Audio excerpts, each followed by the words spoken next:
Très heureux de vous retrouver, fidèles téléspectateurs de Chirfla Télévision, pour un nouveau tour de l'actualité sur les antennes de Chirfla Télévision. Bienvenue dans ces 18h du 30 novembre. Cérémonie de sortie de la 47e promotion de l'école militaire interarmes EMEA de Koulikoro. La promotion est baptisée Général de Brigade Pangassi Sangare.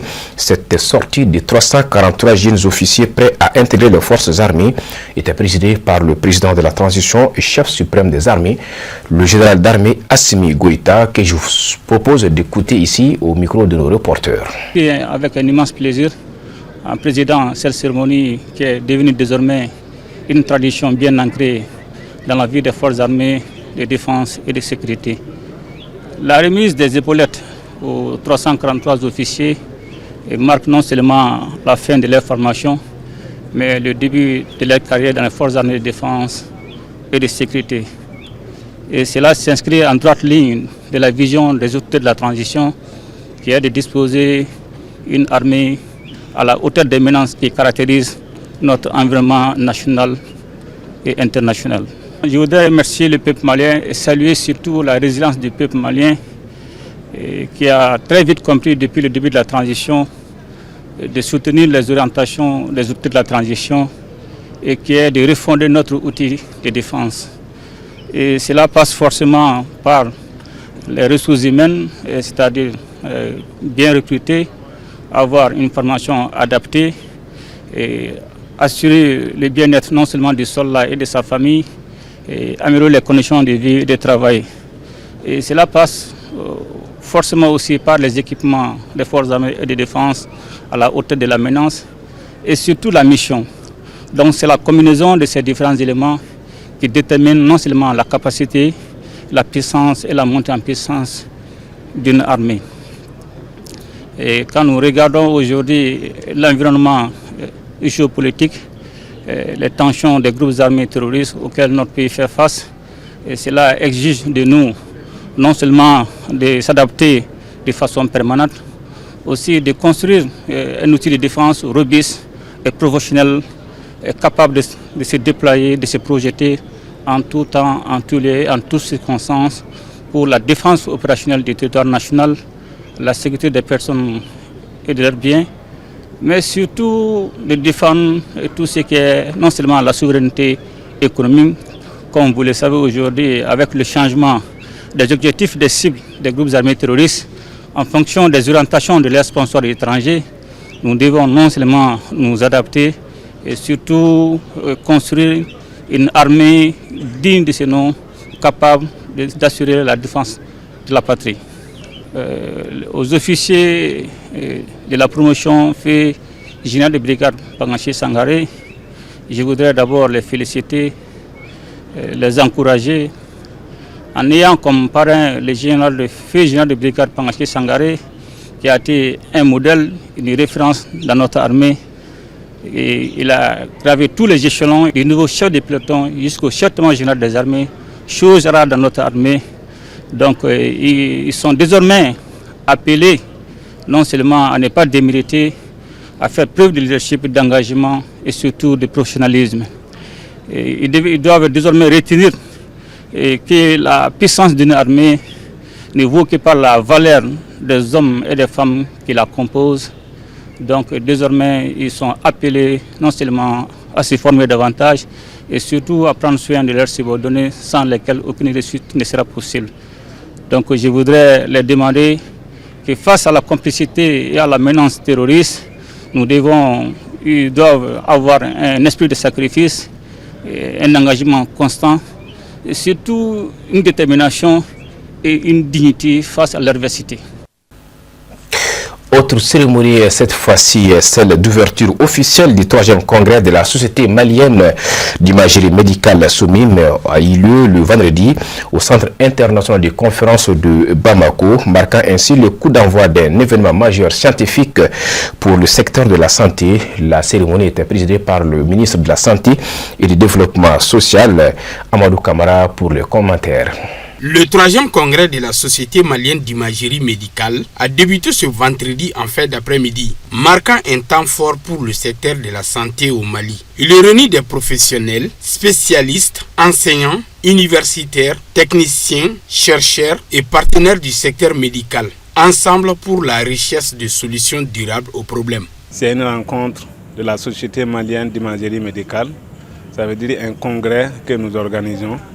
Et ce congrès est un congrès national qui réunit tous les radiologues du Mali, que ce soit de l'intérieur ou des radiologues du Mali qui sont à l'extérieur. Nous avons également les partenaires qui sont avec nous et nous avons d'autres radiologues qui sont venus d'autres pays tels que par exemple le Niger, qui est un de nos professeurs du Niger est venu. Donc c'est une rencontre, comme je le disais tantôt, de donner et de recevoir. Chacun vient pour partager son expérience et de cela nous allons apprendre beaucoup de choses. Apprendre à nouveau, il y a des nouveautés dans la prise en charge de la plupart des pathologies et cette rencontre est un lieu idéal pour partager ces expériences. Donc nous sommes tous là pour apprendre, nous sommes tous là pour partager nos expériences. Donc comme je le disais, nous sommes à notre 3e édition.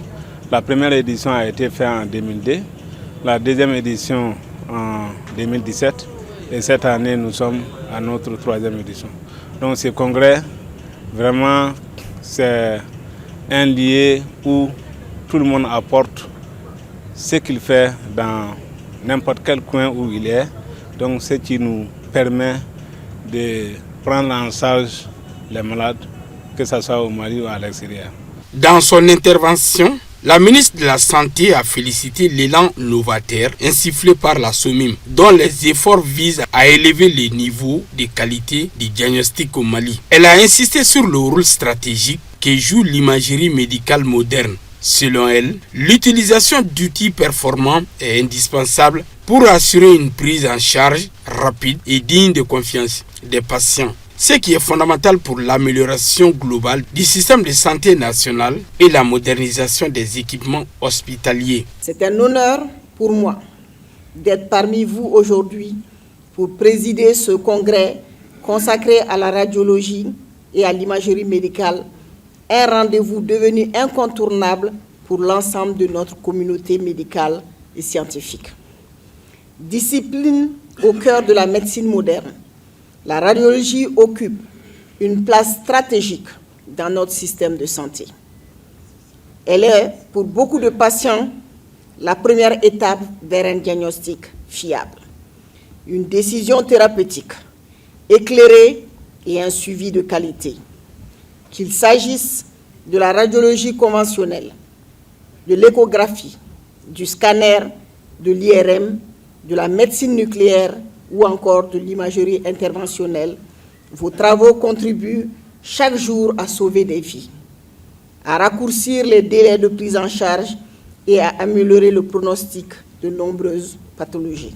À noter que ce rassemblement scientifique ambitionne de positionner l'imagerie médicale comme un vecteur essentiel du progrès et de l'innovation dans les pratiques médicales maliennes. Cette édition a réuni radiologues, médecins, spécialistes, chercheurs, étudiants et techniciens. L'objectif commun, confronter les pratiques, partager les connaissances et s'approprier les innovations qui dessinent l'avenir de l'imagerie médicale au Mali. L'actualité sur tout autre plan, l'association Kalamblo Firdaus de Yirimadio a rendu une visite de courtoisie à la grande famille chérifienne. C'était le jeudi 27 novembre à Bankoni-Diankine-Boukou. Cette visite a été l'occasion pour l'association de rendre hommage à la famille chérifienne pour sa marque d'estime et à l'égard de la présidente de l'association dite Kalamblo Firdaus et Khadia Traoré pour les commentaires. L'objectif de cette visite était de réitérer l'engagement et l'amour indéfectible de l'association Kalamblo Firdausi de Yirimadio envers le président de la fête islamique du Mali, son éminence Assedi Chérif Ousmane Madani Haïdara et sa noble famille. Vraiment, nous sommes venus en guise de remerciement et en guise vraiment de reconnaissance dans cette grande famille chérifienne pour vraiment encore une fois de plus remercier cette grande famille pour l'honneur qu'ils ont fait à notre Seyda Malmatou Bargue Kanelagare. L'accueil chaleureux qui nous a été réservé par les fils du guide, notamment Assid Cheikh Chérif Ahmed Tidiane Haïdara, le prince des croyants, il nous a beaucoup honoré ce soir. Vraiment, on ne sait pas comment les remercier, mais c'est fait devant Dieu qu'Allah les paye. Bon, nous sommes là aujourd'hui, je suis très contente.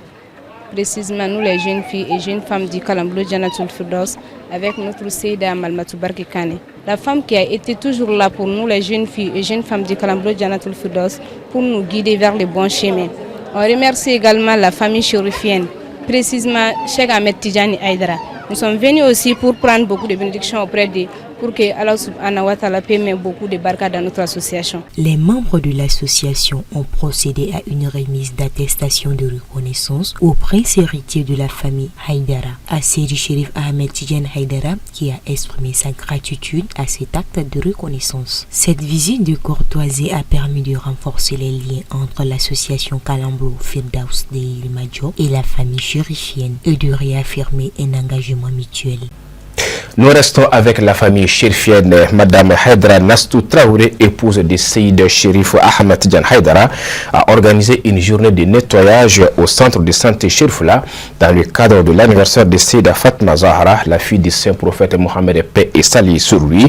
Cette initiative vise à suivre les pas de sa belle-mère, Madame Haïdara, Tanti Fatoumata Traoré, initiatrice principale de cet anniversaire à travers l'association Ahiba Fatouma Zahra.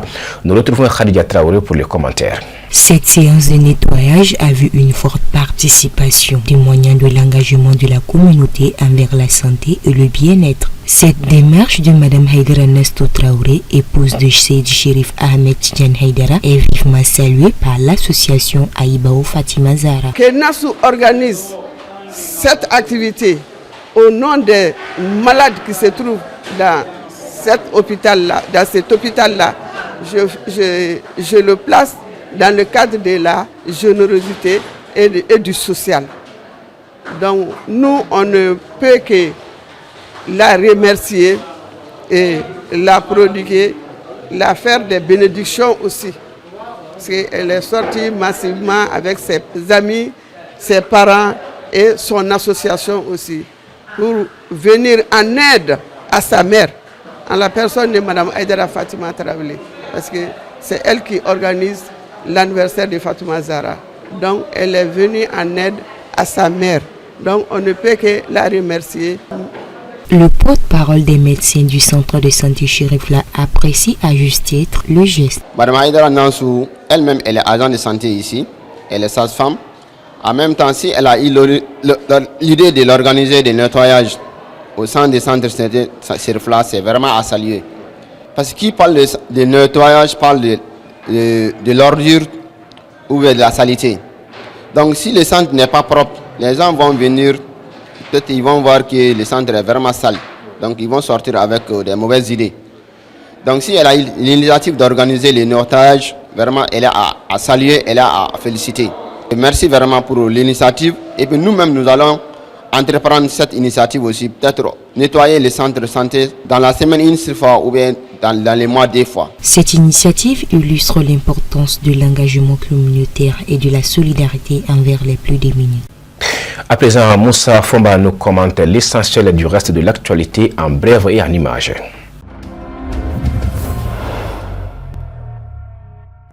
Coup d'État en Guinée-Bissau, le candidat Fernando Dias da Costa ne lâche rien. Revendiquant la victoire à la présidentielle, Fernando Dias da Costa a mis en garde les militaires nouvellement aux manettes, rapporte le journal démocrate. Il a exigé la libération de Domingo Simões Pereira, chef du Parti africain pour l'indépendance de la Guinée et du Cap-Vert PAIGC, ainsi que d'autres militants arrêtés. S'ils ne sont pas libérés, mon équipe et moi serons contraints de suivre la voie que les putschistes veulent nous imposer. Nous sommes prêts à aller jusqu'au bout et de dénoncer.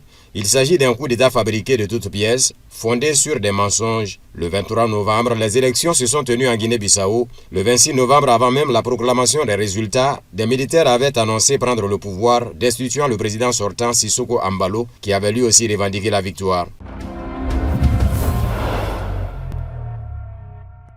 Le président déchu de la Guinée-Bissau, Umaru Sissoko Ambalo, est à Brazzaville. Selon des médias français et sénégalais, Sissoko Ambalo a quitté Dakar sur un avion affrété par le président congolais Denis Sassou Nguesso dans la nuit du vendredi 28 au samedi 29 novembre 2025 D'après nos confrères de Nema Media, renversé le mercredi 26 novembre 2025 par un coup d'état militaire, jugé factice par l'opposition bissau-guinéenne et de nombreux observateurs étrangers, Sissoko Embalo avait quitté Bissau pour Dakar jeudi dernier. Il a été exfiltré vers le Sénégal sur un avion affrété par le président Diomaye Faye grâce à l'entremise des chefs d'État de la CEDEAO et du président congolais. Son départ précipité de Dakar est dû, selon les médias, à la tension qu'a suscité sa présence au pays de la Teranga au sein du régime sénégalais, nous révèle Nema Media. Un départ qui intervient notamment après la sortie sans filtre du premier ministre Ousmane Sonko devant les députés sénégalais. Nous savons tous que c'est une combine.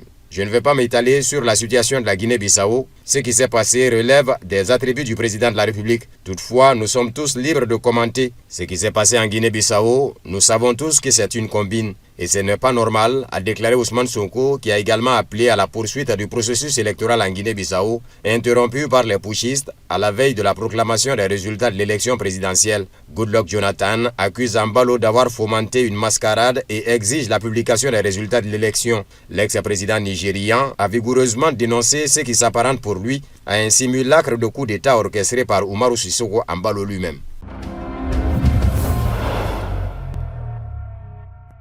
Les autorités américaines feront pression la semaine prochaine sur Volodymyr Zelensky pour qu'il parvienne à un accord de paix afin de résoudre la crise en Ukraine, a publié samedi le Washington Post. Selon le journal, Zelensky traverse l'un des moments les plus périlleux de sa présidence et fait face à un péril politique, car un scandale de corruption a consumé son plus proche collaborateur, son ancien chef de cabinet Andrei Yermak. Les auteurs de la publication estiment que la semaine prochaine, Zelensky subira une nouvelle vague de pression américaine pour parvenir à un accord mettant fin à la guerre menée par la Russie, alors qu'un scandale de corruption secoue son entourage et que les dirigeants de l'opposition réclament une refonte complète du gouvernement. Washington avait précédemment proposé un plan de 28 points pour un règlement de paix en Ukraine. Ce document avait suscité la colère de Kiev et de ses partenaires européens qui avaient tenté d'y apporter des modifications substantielles. Le 23 novembre, les États-Unis et l'Ukraine ont tenu des consultations à Genève. Selon RBC Ukraine, les délégations se sont entendues sur la majeure partie du programme proposé par Washington, mais plusieurs points clés ont été laissés à l'étude lors d'une rencontre entre le président américain Donald Trump et le président ukrainien Volodymyr Zelensky, dont la date n'a pas encore été fixée.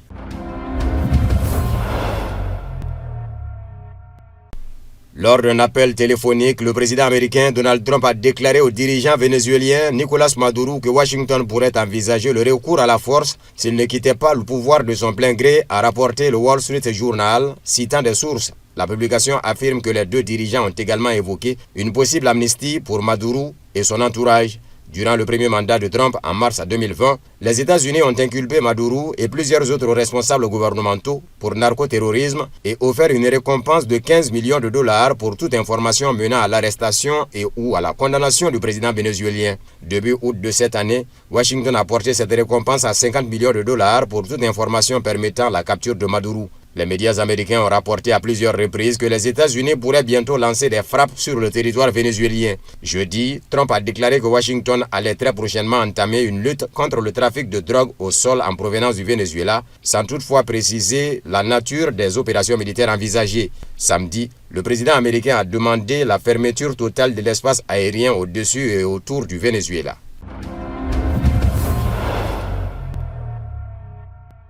C'est tout pour ces 18 heures de l'actualité dominicale sur les antennes de Chérif La Télévision. Bonsoir et merci à vous.